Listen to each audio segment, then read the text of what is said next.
On the day in question, at the time of the incident, there was a fire in the Geradev household. The whole place filled with smoke. Yes, you're right. My husband was frantically trying to open the window. On the day in question, did you or did you not throw at your husband the copy of The Lion's Pride that he had been reading? I did. An alternative explanation as to how the victim was stabbed in the back. Have you seen this knife before or not?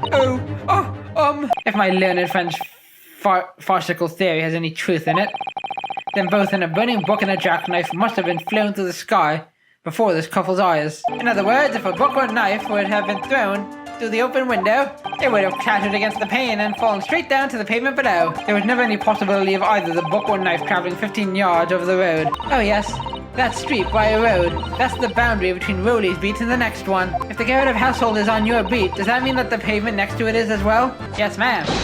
The pavement on that side of the road is part of my beat. That's when I spotted my bouquet again.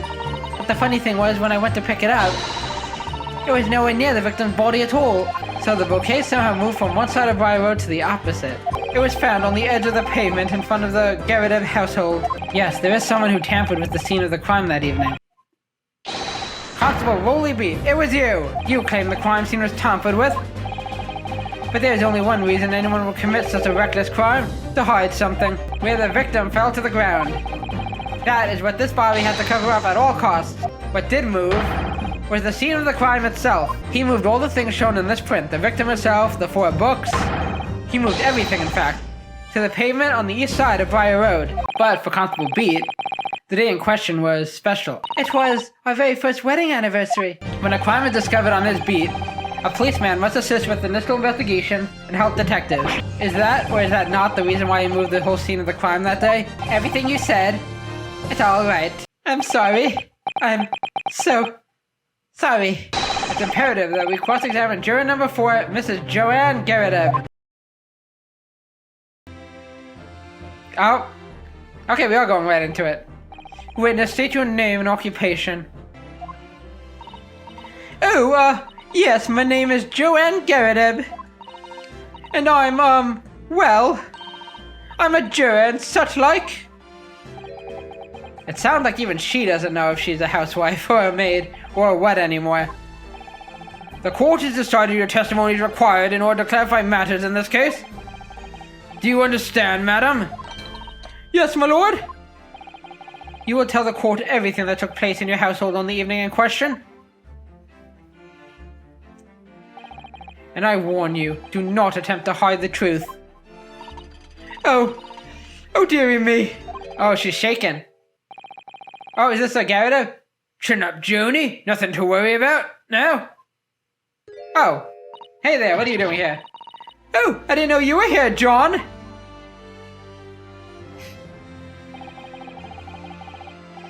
Wasn't only you in the room that day, old thing, was it? Rather think I ought to testify as well, don't you? Is that how this works? But what about your knee, dear? Don't you worry about that. Hardly notice it. I'm not the sort of chap to leave a comrade to face disciplinary action alone. Oh, John. I love you. I presume you're Mr. John Geradev? Yes, sir. Former 2nd Lieutenant of the 3rd Regiment of the 4th Northumberland Fusiliers, sir. Seen my fair share of action and now living the quiet life, as it were. The quiet life?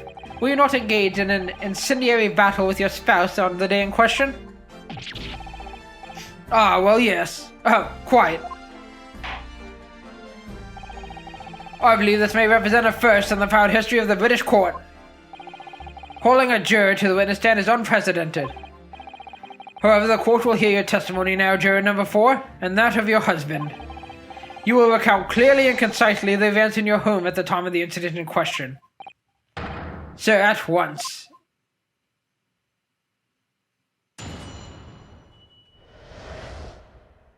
The Battle of Geradev. They make it sound so epic. Yes, on the day you're referring to, the wife and I did have a bit of a skirmish. Can't recall the reason now. Knocked a candlestick over and set fire to the carpet. Soon had it out though, and got the window open. Meanwhile, I was picking up whatever I could find to throw at him. Plenty of knives around our place. Can't say I noticed if 1 or 2 went missing, I'm afraid. If that bally thing on the victim's back really was one of ours, you'll have a job proving it, I think. Okay. It sounds as though it was quite the battlefield in your household that evening. Although, an entirely one-sided assault, it seems. The enemy caught us on the hop, sir. Had no choice but to dig in and take defensive measures. To be honest, if the enemy had kept shelling us for another minute, we'd have been toast. Of course, a veteran such as myself is only too aware that on every battlefield you're just a knot's whisker from death at any moment. Are we still talking about a marital quarrel here? Or war? Same thing, really? Well, I must say I'm dubious that this testimony will shed any light on the origins of this jackknife. In combat, one's focus narrows such that surroundings are barely noticed. These witnesses may not be able to offer anything more than they have testified already. This may be a dead end. Van Zykes may well be right. Well, whatever the chances, we only have this last cross-examination to uncover the truth, Mr. Naruhodo. Yes, I'm afraid so. Very well, counsel. Begin your cross-examination. Okay, so they're making it seem like this is it. Maybe we are coming to the end of it already. I feel like there's even still some loose ends, but whatever. The Battle of Garadev. Okay. I only have two health chunks. Press them on that. Sorry? Would you care to elaborate? Nothing to say, really? Rather partial to a spot of carving, you see? Pipes and whatnot, fishing tackle. You know the sort of thing. It's a passion we both share. I like to carve little wooden trinkets too. And then there's my leather work. Sorry to say, we're always losing knives about the place. And we have dozens of the things. They sell them at the market sometimes. 20 for the price of 19. Needless to say, I snapped them up. John prefers to use 2 knives at meal times too, instead of a knife and a fork. No, Joan. We don't want people thinking I'm some kind of savage. Ah, not this again. Here we go again with the scaldings. Why are they being so evasive? I imagine it's because they don't want to believe it. They can't bear the thought that it might have been one of their knives that injured the victim. Which is entirely understandable, of course, but still.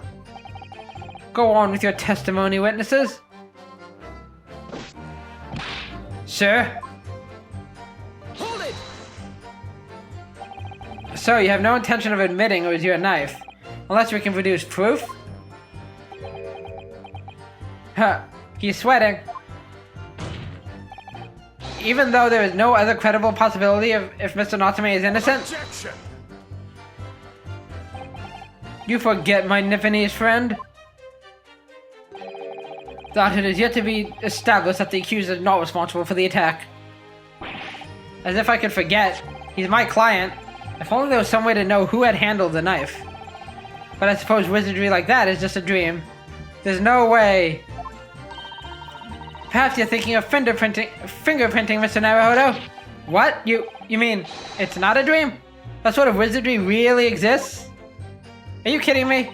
Are you messing with me right now? Whenever people touch anything, they leave behind a unique pattern from the skin. Or so they say. But I can't see anything. There are already countries in the world where these so-called fingerprints can be used as evidence. Lord Strongheart is currently discussing the matter at the Ministry of Justice. Yes, I believe we are rapidly approaching an era of scientific methods of investigation. But not yet. But for now, we shall have to find an alternative method of proving our assertion. That this knife found in the victim's back was originally in Mr. and Mrs. Garadev's house. If only I could transplant this whole incident to several years in the future. But we can't. That's the extent of their testimony, is it? What do you think, Mr. Naruhodo? Well, I think we've heard all this before, to be honest. I can't say I'm particularly confident that we'll be able to prove anything new from this testimony. But in this cross-examination, it's absolutely essential that we establish how this knife came to be at the scene of the incident. Yes, I know. I'm sure both of them must be feeling very worried. worry that it was in fact a knife belonging to one of them that caused the victim's injury. If we could find even a tiny shred of evidence to support that theory, it would clinch this trial for us. It would explain everything. Yes, it would. So for Soseki-san's sake, we must find that last crucial piece of evidence. Okay, let's just keep going in a row. Hold it! The reason is what you told us yesterday, I believe. Yes, that's right. If I remember correctly, it all started because of a note that was tucked into the pages of a book belonging to Mr. Garrett. A rather passionate note, in fact.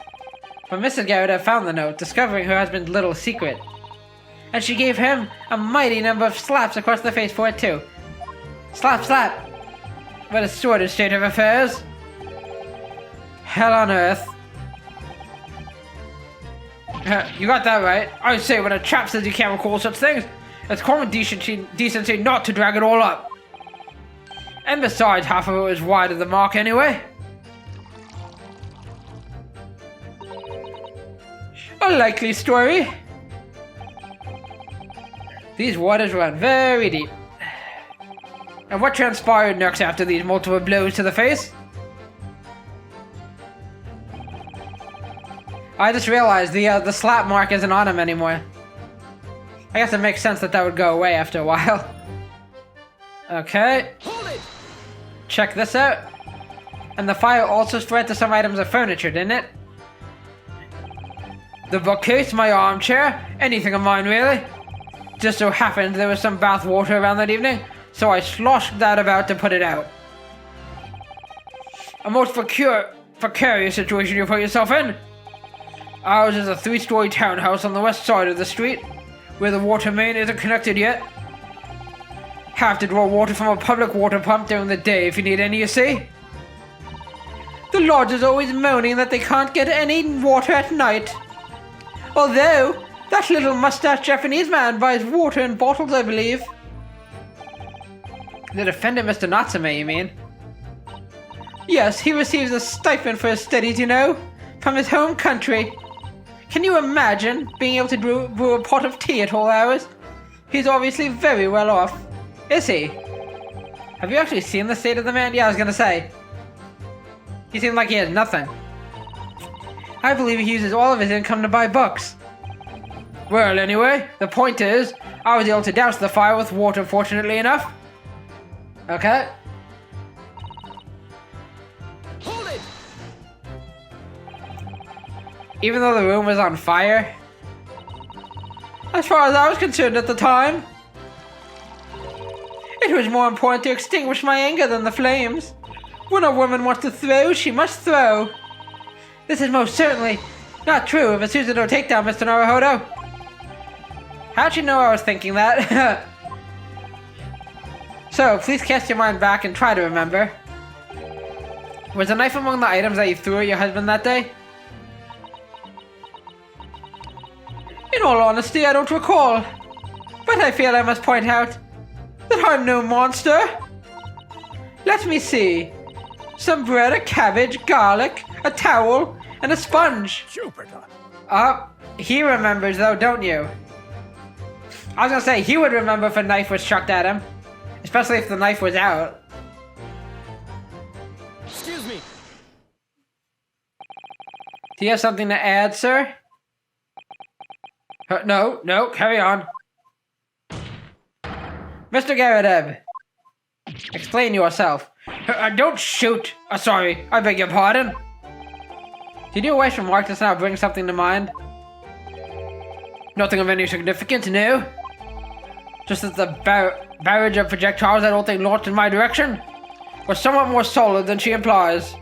Books, bricks, and the fire poker, I seem to recall. Ouch. And the woman's aim is uncanny. She landed a direct hit with every volley. Ah! Good grief, woman. We're not at home now. This is a court of law. Why do you even bring that with you anyway?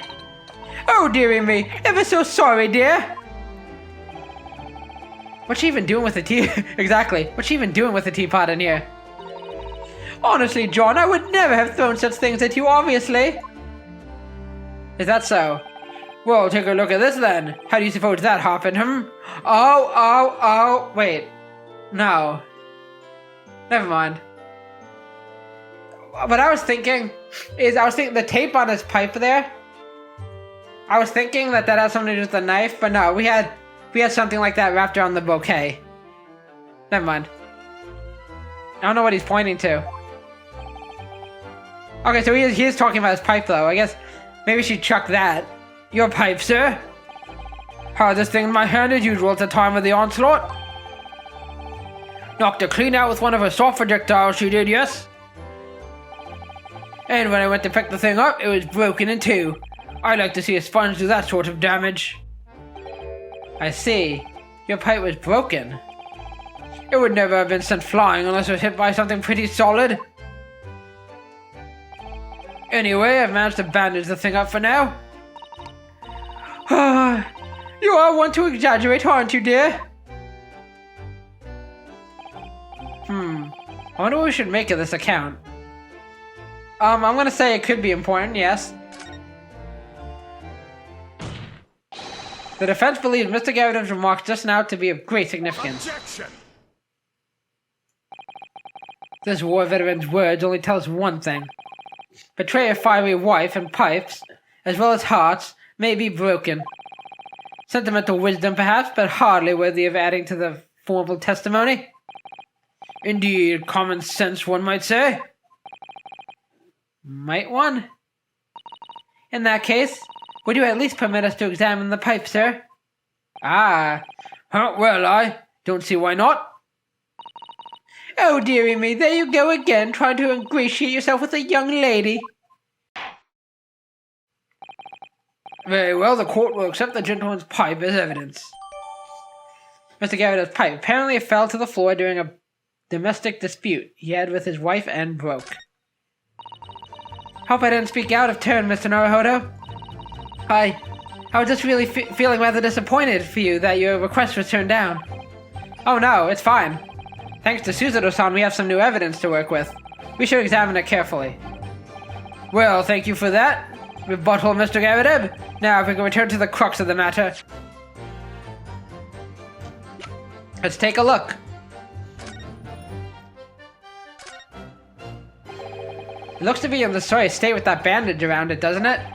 But for some reason, it feels slightly ominous to me. Like it's trying to shout out a warning. Probably because it's the same blue as Mr. Garrett's dressing gown. I suppose it must have considerable sentimental value to Mr. Garrett, given that he's gone to the trouble of repairing it like this. Either that, or he can't afford to replace it. What about the chip? There's a small nick out of the bowl here, look.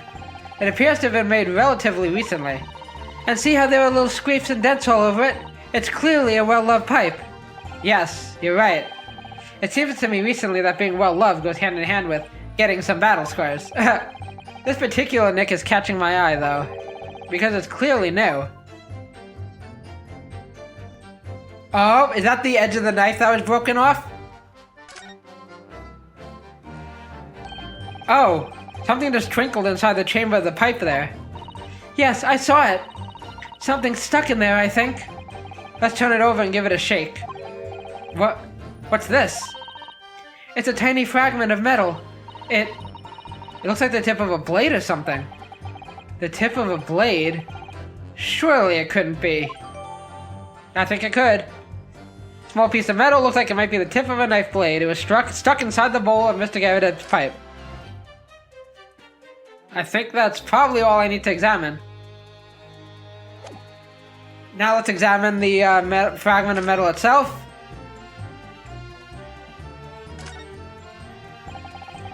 This is a tiny piece of metal we found in the chamber of Mr. Garrett's pipe. It looks like the tip of a blade or something. The tip of a blade? Is something wrong, Mr. Naruhodo? I don't really know. There's just something niggling me, but I can't quite put my finger on what it is. Perhaps in that case, it would be wise to examine some of the other pieces of evidence again. Oh no, this is plenty. So, if we go back to our knife here. I'm gonna try clicking on it and see if they piece it together. Like as new dialogue. Oh, look here, Mr. Naruhodo, just at the tip. small piece of the blade appears to be missing. Wait, part of it's missing? I could be wrong, but I've just got a feeling. You remember this? Ah, that's a tiny fragment of metal that we found inside Mr. Garredeb's pipe. Yes, and just maybe... Oh my, it's a perfect fit! Somehow I just knew it. Okay. So we were able to confirm it, even though I was already well aware. What can you tell the court about the knife used to attack the victim?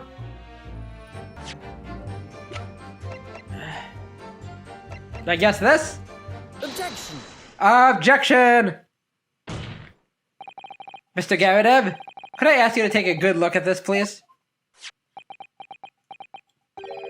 You can ask, but I can't see a bully thing. You can't? Used to call me Dead-Eye Deb back in the regiment, of course. But that was some time ago now. Even when I'm trying to enjoy a large print book by the fire these days. I struggle to tell a B from a D and a P from a Q, to be honest. Oh, he does, dearie me. It's rather wearing being asked about every other letter and every other word. You must be very dizzy. What? Oh, Mianosuke. You silly boy. What is that? A tiny scrap of metal? Yes, almost certainly from the tip of a blade. And what may appear at first to be just a tiny scrap is in fact a crucial piece of evidence. Interesting. And where did the defense come by this evidence? It was lodged in the chamber of Mr. Garredeb's pipe. My pipe, you say? By Jove, I wonder how that got there. And what precisely does this fragment of metal signify, Counsel? Are you suggesting that it is in some way related to the matter of the stabbing on Briar Road? Yeah, give yourself a good old slap. I am. Yes, sir. What? When put together with another piece of evidence already in the court record, I believe this tiny fragment of metal will unravel the whole truth of this case, my lord.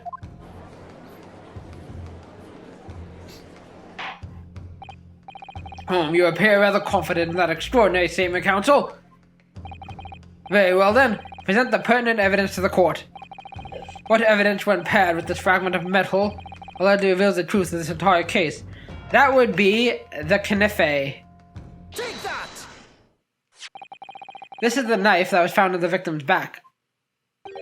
If you look closely, you will see that there is a small piece of the tip of the blade that is missing. A common issue with the inferior blades sold at unsavory street markets. Criminals who use them regularly leave the tips lodged in their victims' bones. And what of this particular knife?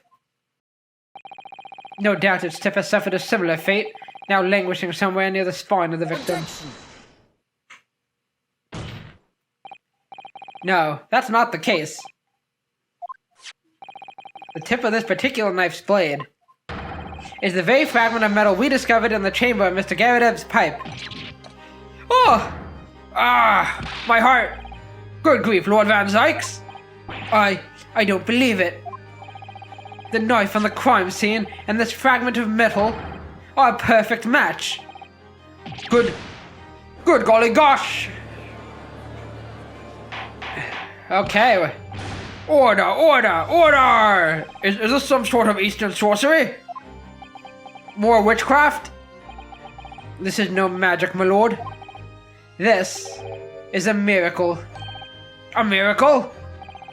So Van Zykes has figured it out, has he? Counsel, explain this extraordinary coincidence at once.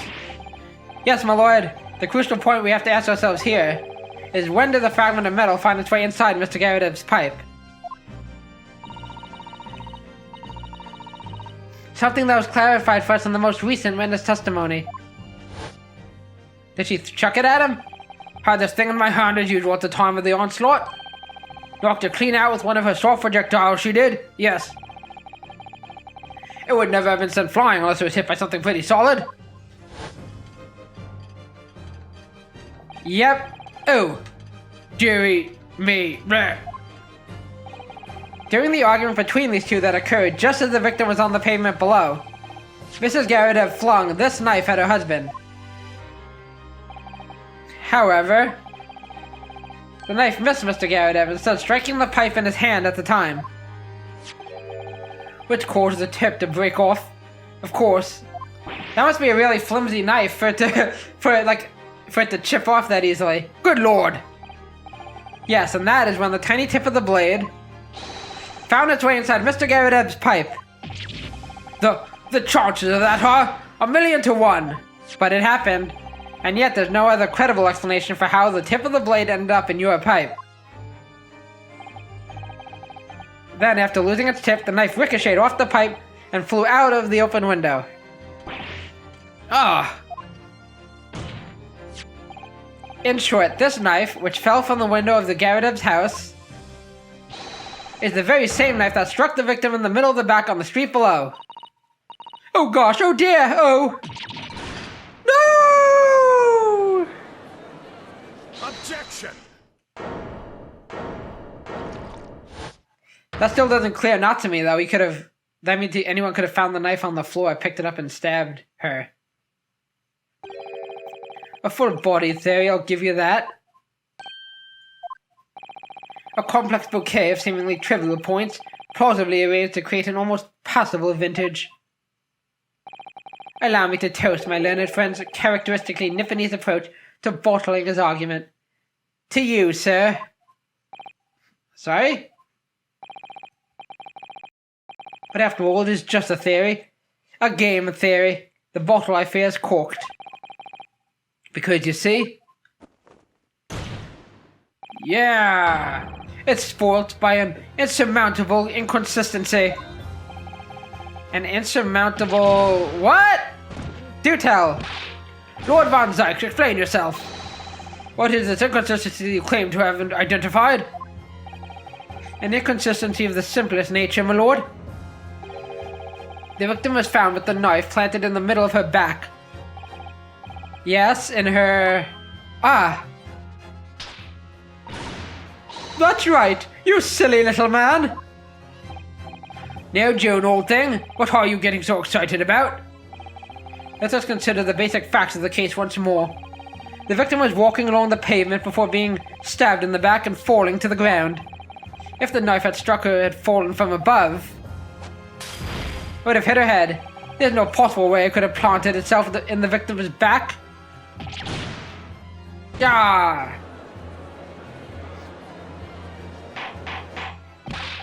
Order, order! Okay, let me think. I mean, theoretically, it could happen if she was already laying face down in the snow and it landed on her. What are the odds, though, right? But this is a Phoenix Wright game, so the odds are actually very high. But the more likely thing is that the knife just fell by her. Maybe even before she was there, it could be. And then at some point, they walked by and the real killer picked up the knife and stabbed her. Quite right, you see, that's exactly right. If the knife had fallen on her from above, it would have struck her on the top of her head. Well, he lost for words, look. I knew it. I never liked this theory in the first place. I don't know, though. What really did happen? That is the question. It would appear the defense has made rather a spectacular blunder. If a theory is even one inconsistency, it cannot stand. Your theory, my learned friend, is history. It does have him on edge, though. We've been recording for a while, but we are seeing this to the end. We were so close, I could see the truth. I was so sure we were on the right track. But now the way has been blocked completely by just one simple inconsistency. Or in other words, we simply need to eliminate that one inconsistency, and the theory will stand. Miss Suzuto. You mustn't worry, Mr. Naruhodo. You were just caught off guard, that's all, and your mind went blank. But if the path you are on is indeed correct, then a way will present itself. The key to this is in the court record, I'm sure. All the information you need is there. Is it? It seems you have nothing to say, my Nipponese friend. Well, your silence speaks volumes. A tacit acceptance that your theory is fatally flawed. No, it's not. Not yet, anyway. Objection.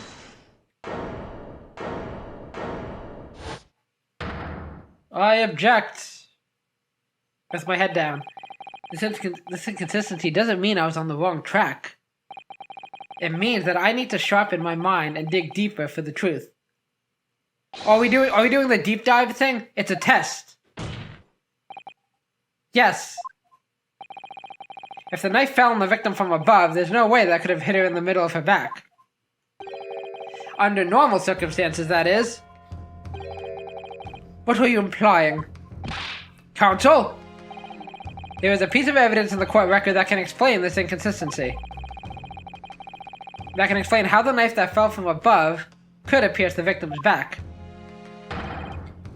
We already have the answer. Do we? Goodness!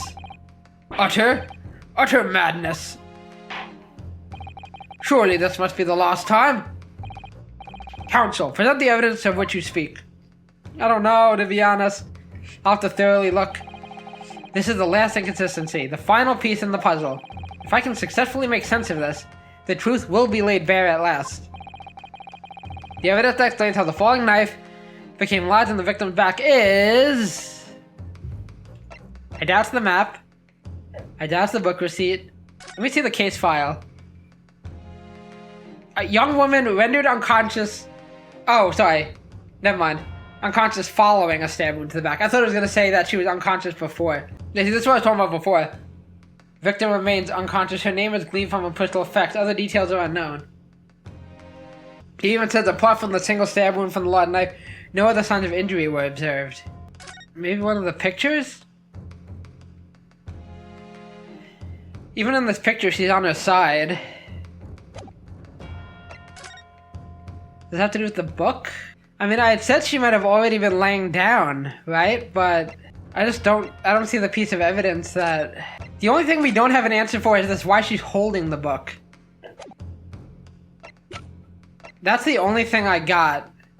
And I said that might imply that she was actually in the room. She wasn't down here, she was in the room. Wish me luck. Take that! Oh! Oh! This, the fourth book found at the scene. This is the final piece of evidence the defense will present. The burnt book. Is that not Mr. Garadev's book? Yes.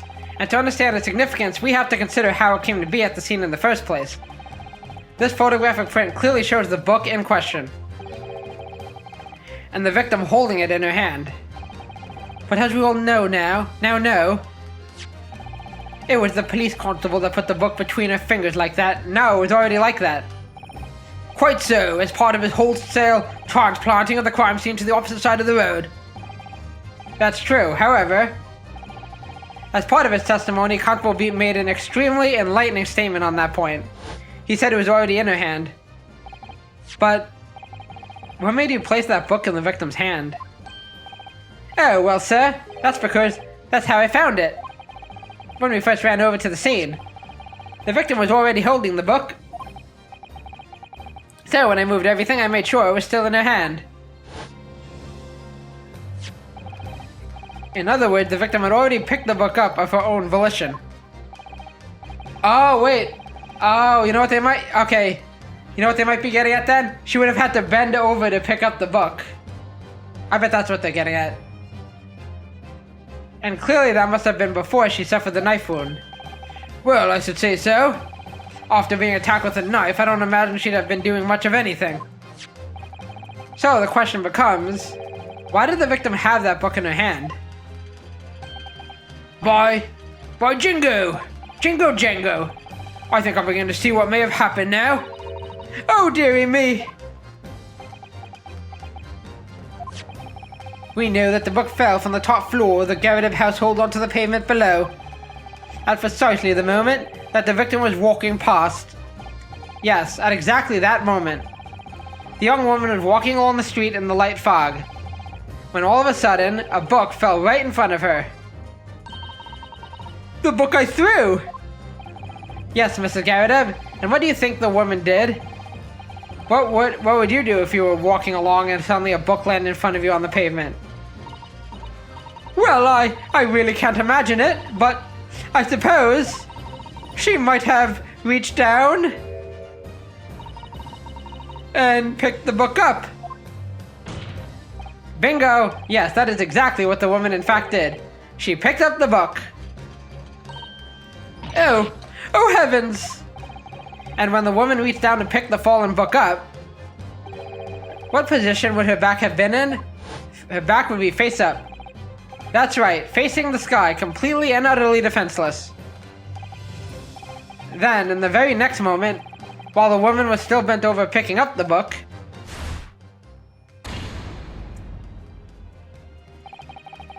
the next object fell from the room above, the jackknife straight into the middle of her back. And at that same time, walking by chance directly behind Miss Green, was the defendant, Mr. Suzuki Natsume. Wait, I never... It appeared to Mr. Natsume that the woman simply collapsed on the floor, in the dark and the fog. He didn't see the knife falling on her from above. Oh! And from the other direction, the constable and his wife saw no one but the victim and her apparent attacker. So there never was a real culprit to run from the scene in the first place. No, this was nothing more than a series of unlikely events that culminated in an unfortunate accident. And that is the real truth behind this case. I did not expect it to go down like that. An accidental murder. Or, again, she's not dead. Well, Mr. and Mrs. Garrideb? I mean, they can't deny it. So I wonder if they even know then. The very first time you showed me the knife, I had my suspicions. I wondered if perhaps it might have been something like that.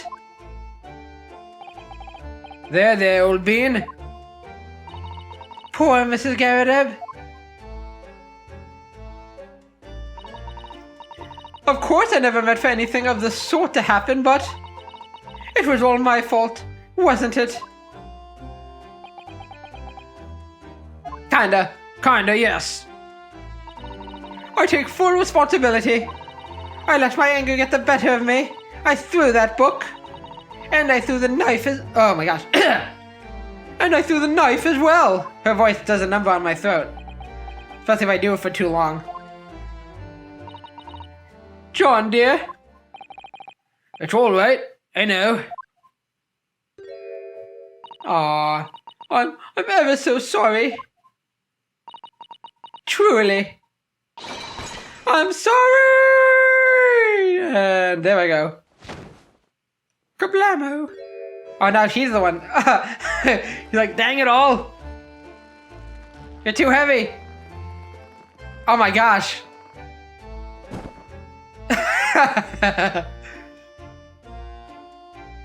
Down they go. Lord Van Zykes, what news of Mrs. Garrideb? She's been taken to the infirmary. It would appear that today's event had left her in an especially flustered state.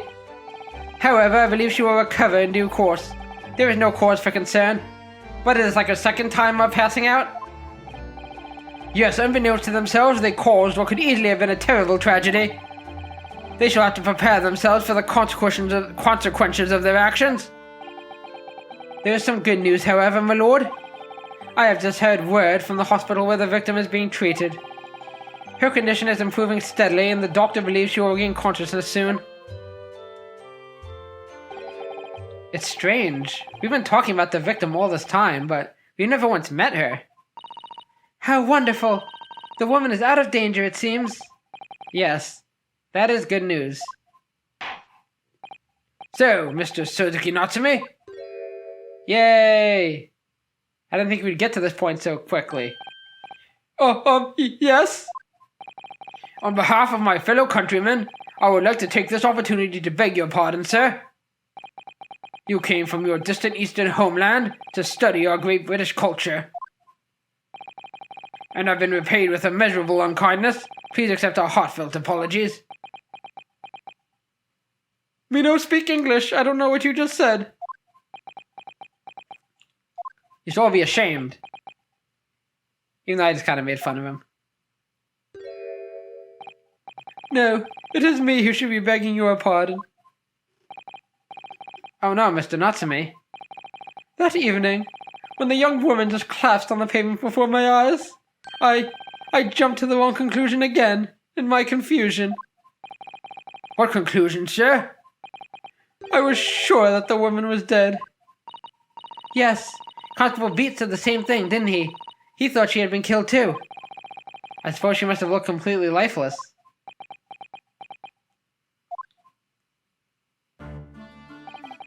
It's been about a year since I arrived in Great Britain now, but I still can't get used to life here. I can't relax. I'm sure there are evil spirits lurking in the fog, like they're haunting me. Poor Sozaki-san. His imagination really has got the better of him. Yes, poor man. So when it happened, I thought the young woman had been taken by the fog spirits. I should never have dropped my books like that and run away. I should have called for help, for a doctor, for the police. Yeah, that probably wasn't the smartest thing to do, running away. Got you in a lot of trouble. Instead, I've managed to create a rift in the relationship of trust between our two empires. And for that, I am truly sorry. Can't blame him, though. One could indeed say that same sort of mischievous spirit has been at work here, I think. One that created a chain of unfortunate mishaps. We were befooled by the spirit and led to false conclusions. But thanks to Lord Van Zykes and our young lawyer here from the east, that chain has now been broken, and the spirit exorcised. I heartily commend you both. We work together. Oh. Now then, ladies and gentlemen of the jury. Yes, my lord. In concluding this trial, I must ask one last time for your decisions regarding the defendant's culpability. Are you ready to present your findings to the court? As the foreman of this jury, I can assure you we've reached a fair and just conclusion. I do declare the truth can be extremely cruel at times. Well, I didn't suspect the woman next to me, that's for sure. Oh my gosh, sitting in for the old bean while she's out of action, you know? But I know what her decision would be. Does this mean I'll finally be able to get out of here and start work? Well, it's about time. I say, I'll have a corker of a story to tell the grandchildren when I get home, won't I? You betcha. Very well, ladies and gentlemen of the jury, I hereby demand your final decisions. Mr. Foreman. Not guilty. Not guilty. Not guilty. Not guilty.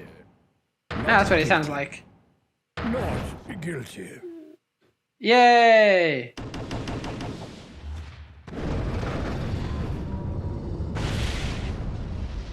Woohoo! Another case closed. Very well, Mr. Suzuki Natsume.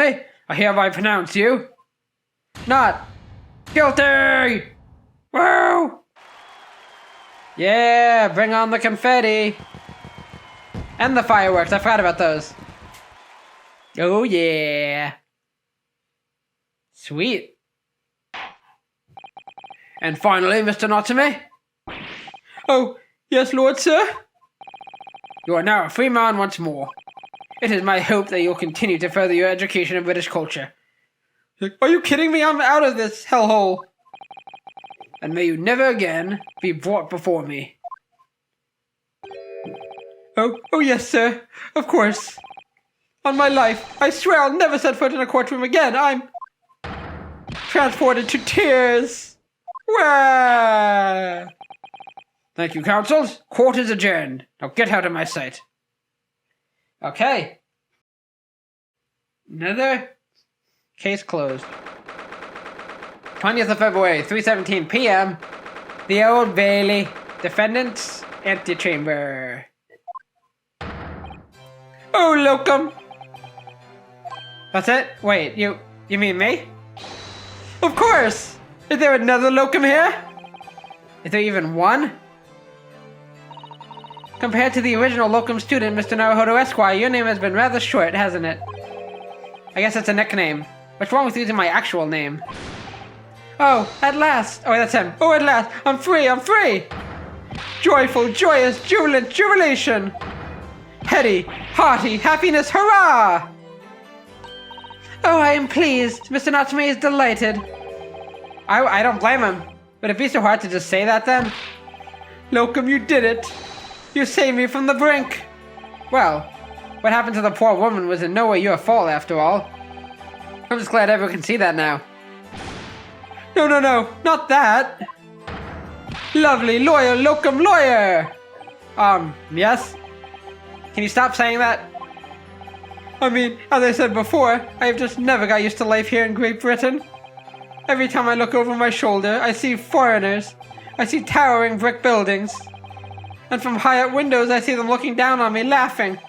Look at that little hunchback. Oh dear, I'm sure it's all in your head, Mr. Natsume. But today, you, locum lawyer, gave my gloom the boot. You stood firm behind that baronial bench before all those babbling British. You battled to the bitter end, laying bare the baffling truth. Lot of B alliteration there. And when I beheld the blinding fireworks among the beams of the Bailey's roof, I bellowed, "Behold, the best barrister ever born!" Well, that's very flattering, and we're very pleased for you. But can you keep it down? You're embarrassing me. This has given me a wonderful anecdote to recount to my old friends back in Japan. An anecdote? Is that what's to become of all my hard work? Holmes or Sholmes? There you are, my dear fellows. Yay, I haven't seen you in a while. I apologize for keeping you waiting. I rose late this morning. What did I miss? Oh, Mr. Sholmes, what a pleasure to see you. Well, that's debatable for me. I see, I am here not a moment too soon. A disaster has been averted, I'm glad to say. Oh. The trial shall begin presently, Mr. Naruhodo, and I wish you the very best of luck. It's just finished. What? No, then my haste was in vain? It's you! Herlock Sholmes! Yep. Oh, have we met, sir? Who are you again? This is Mr. Natsume, the man you had arrested, Mr. Sholmes. Ah, I see. I failed to recognize you at first. Our previous encounters have taken place in the gloom, either of your bleak lodgings or that prison cell. Whoopsie doodles. I simply couldn't place that curious face in the light. Charming. What can I say? I'm a people person. This is all your fault, Herlock Sholmes. You're the reason I had to go through this terrible ordeal. I'm going to give you a piece of my mind. My apologies, sir, but I assure you, I have placed you now. You're the fellow who abandoned that poor young lady and ran off, are you not? Ah! Well, we have a lot of explaining to do. Has she been taken to the hospital more urgently? I feel perhaps she would have regained consciousness by now. Oh! But it was unavoidable, I'm sure. We are but human after all. Anyone would have been shaken by such an experience. That is true. I definitely don't blame him. I do feel very badly about how I behaved. Well, never mind. Now then, what was it that you wanted to say to me, sir? Nothing. Ha ha ha ha ha. Priceless. Oh, I am sorry, really, but that was quite priceless. Poor Suzuki-san. Still, on the bright side, you've had an extremely entertaining experience without paying a penny. And it would seem, you were not even found guilty. Okay, so he knows that much. But there is no bright side. I don't know about that. Whatever do you mean, Mr. Natsume? Even after all this, I'm still cursed by the spirits and now by the Reaper. Watch he just winds up dead. Ah, Lord Van Zykes. I haven't forgotten, you know, what facing that man in court means. Even if you're found not guilty, you're still doomed. It will all be alright, Mr. Natsume. Huh? If the Reaper appears trying to make trouble, I will protect you. Hiya! What the? Darn it, Suzuto. With a perfectly executed Suzuto takedown. Did you see that, Natsume? What just happened? Much as I like being turned on my head, a bit of warning might be nice next time, Miss Suzuto.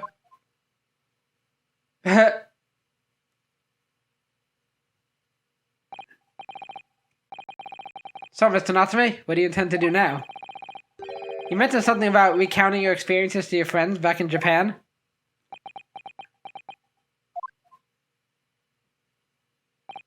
Yes, I intend to return to my homeland soon.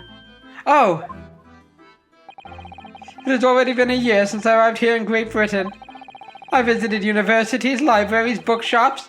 I've been honored with the tutelage of professors. I've learned so much about the wealth of literature here and the city it has shaped. And I've come to realize that it is my calling to sail home and tell my fellow countrymen about it. That's very touching, Mr. Natsume. Or, in perhaps less veiled terms, you wish to withdraw halfway around the world, escape the terror of the Reaper's curse? That's not it at all, but yes. The more I learn of literature, the more the strange feeling claws at my insides. I feel compelled to return to my roots and attempt to pen a work of my own. Oh, I see. You're gonna write about this? A work of literature by Sozuki-san. Could be an interesting read.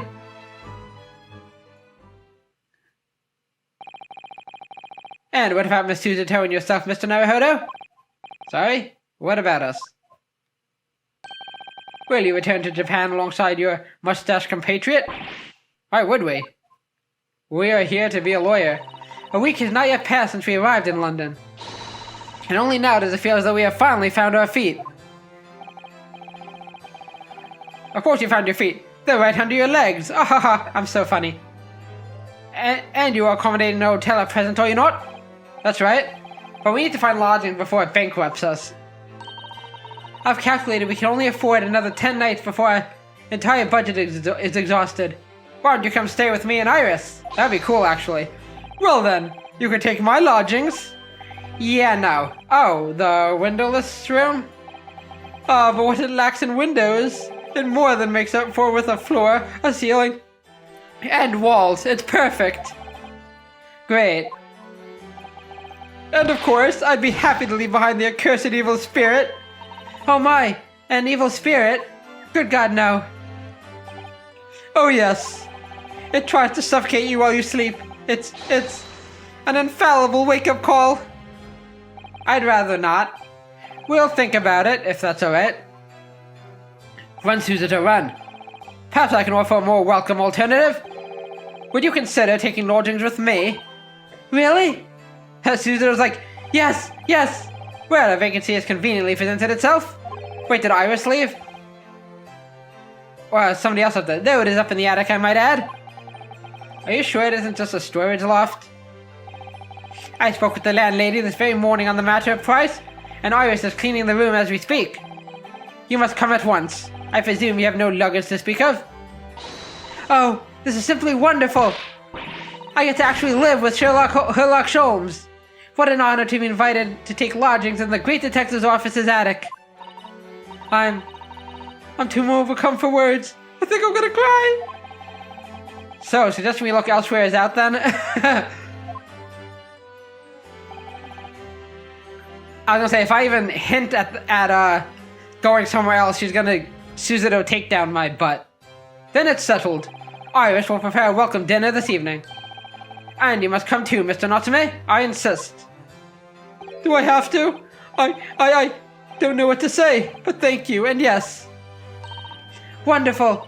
Then I'll go and complete the paperwork for your formal release, Mr. Natsume. I shan't take long. Somebody's happy. Suzuto away! Locum, I knew that you wouldn't let me down. I'm truly delighted to have met you here in London. Likewise, Mr. Natsume. It's been a privilege meeting you too. It's a shame that we're going to have to say goodbye so soon. Well, I've come to realize that I belong in Japan. But Locum, we'll meet again one day. Yes, I'm sure. And hopefully by then, I'll be a successful lawyer. Hopefully by then, I'll be a successful author. Well, my dear fellow, our carriage appears to have arrived. Shall we go, Mr. Naruhodo? Yes, Mr. Sholmes, I would like that.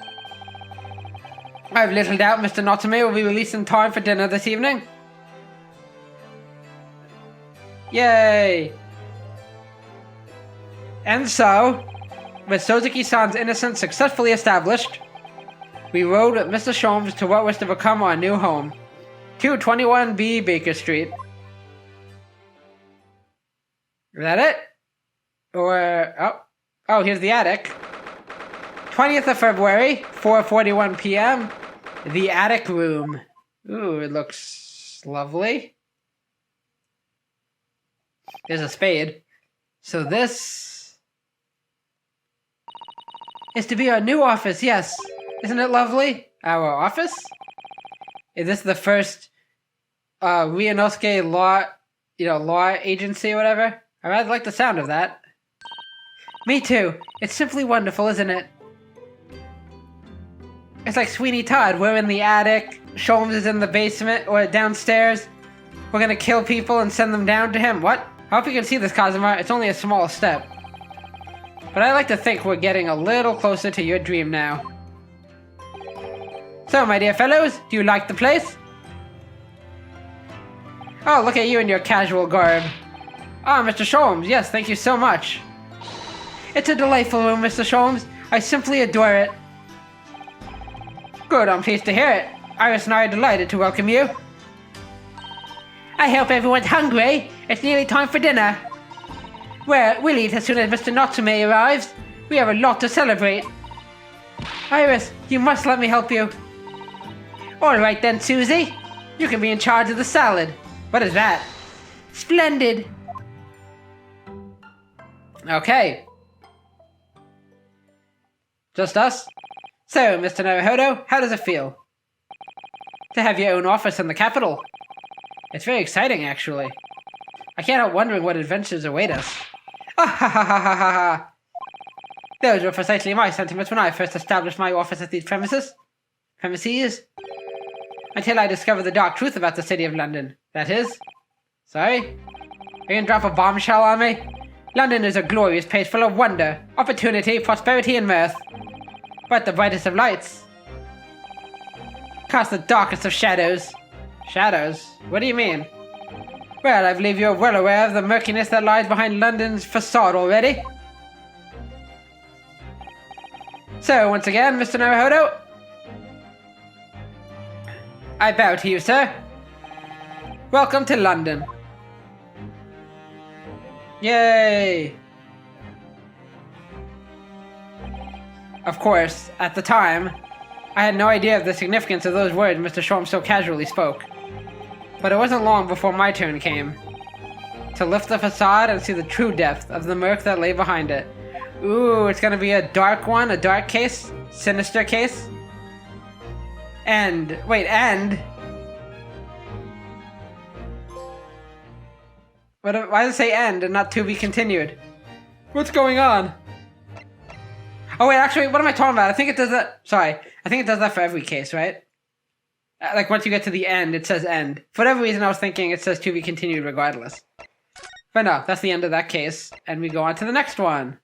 Oh boy, that was, again, so it ended sooner than I thought it would. I mean, it was by no means like a short case.